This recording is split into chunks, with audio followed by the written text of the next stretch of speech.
Yes.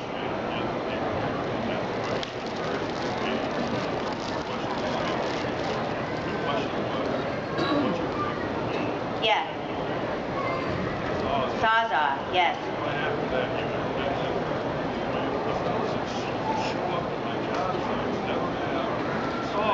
Right.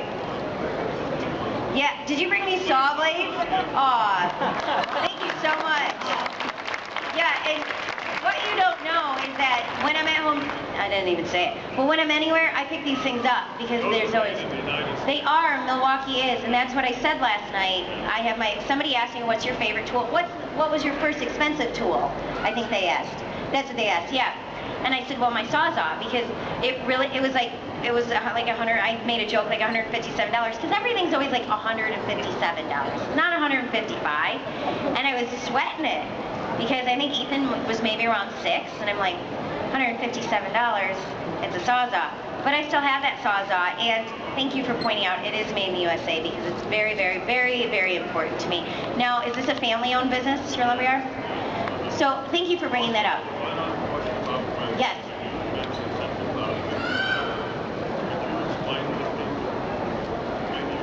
Yeah.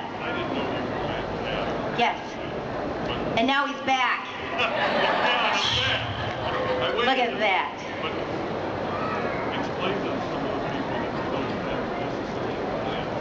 You do not. No.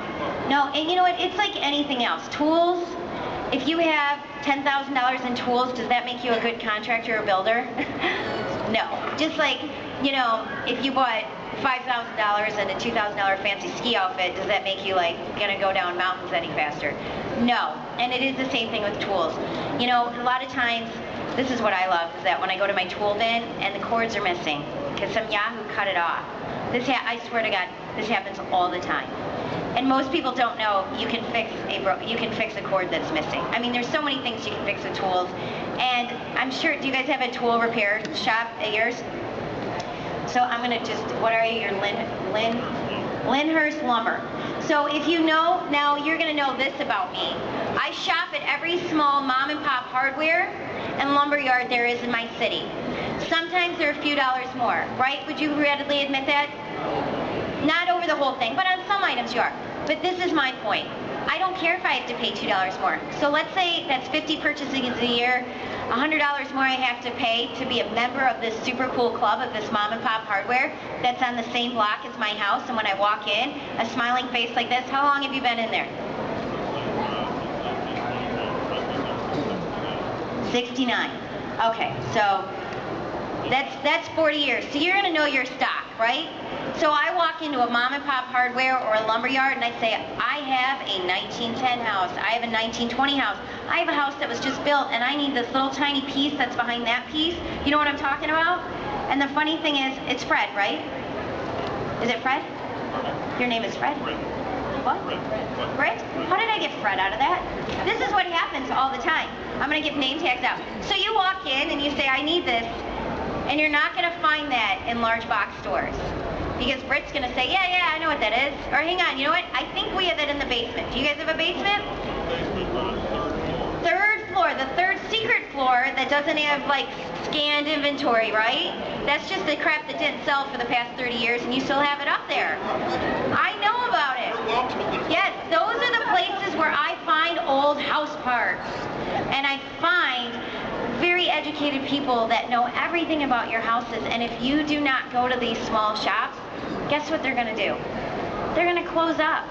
And if they close up, guess where you're going? You're getting in your car, you're going to go to a plaza, you're going to drive around 9 times because you're not just going to assume that that parking space at the end of the parking lot is the only one, right? You're going to drive around 9 times.